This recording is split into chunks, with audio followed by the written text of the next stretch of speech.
Thank you. First of all, I would like to express my sincere appreciation for you for coming and to the organizers of this Congress. Today the world finds itself on the front line in the fight against terrorism and religious radicalization.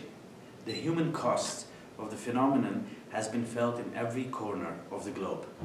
Terrorists keep intending to inject a narrative of fear aimed at destabilizing governments, undermining law and order, threatening socio-economic developments, weakening the credibility of states, and thereby jeopardizing peace and security, which unfortunately has also resulted in the scapegoating of certain communities as a reaction. The multi-layered dimensions of the phenomenon clearly demonstrate the blurring of lines between internal and external security and between the domestic and international dimensions of counter-terrorism policies. Therefore, effectively tackling radicalization in the West also entails a better understanding of local drivers in other regions, such as South Asia. The region of South Asia harbors many interrelated conflicts between Afghanistan and Pakistan, between Afghanistan, Pakistan and Iran, accusations of Pakistani-sponsored terrorism by Iran against their Shia community, destabilizing factors like insurgencies in Balochistan and Sindh inside of Pakistan, forced conversions, Hindu ultranationalism, and recently Chinese expansionist designs. All these conflicts have the potential of becoming stimuli for clashes amongst countries, including large-scale wars. This could, of course, have a divisive impact on security challenges in the region and also on Western interests. History has proven that even non-related Western commercial enterprises and Westerners are vulnerable to terrorist attacks in the region. Air India Flight 182 in 1985, the Mumbai attacks in 2008, and the sudden calls for troop mobilization along the borders in reaction to terrorist attacks are some incidents in this regard. In addition to the already mentioned conflicts, the issue of Jammu and Kashmir, along with its many interrelated layers like proxy warfare, political and historical sensitivities, contention over water resources, and state-sponsored cross-border terrorism, has been one of the biggest threats to peace and development in the region.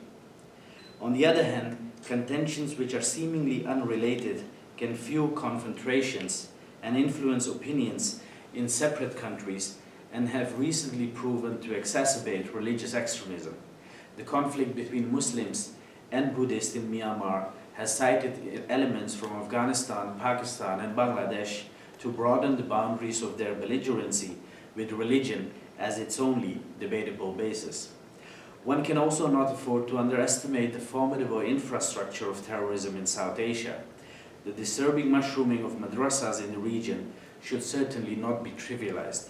The Taliban were born from one such madrasa in Pakistan.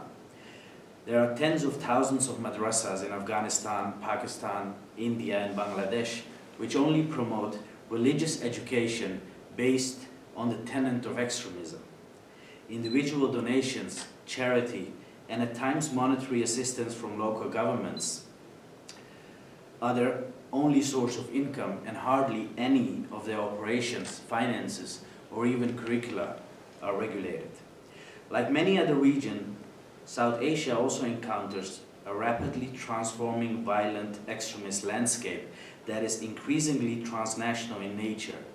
Local grievances and social political dynamics have been exploited by terrorist groups like Al-Qaeda, ISIL, Hizbul Mujahideen, Lashkar-e-Toiba, the Afghan and Pakistani Taliban, and many others, generating a global master narrative of conflict.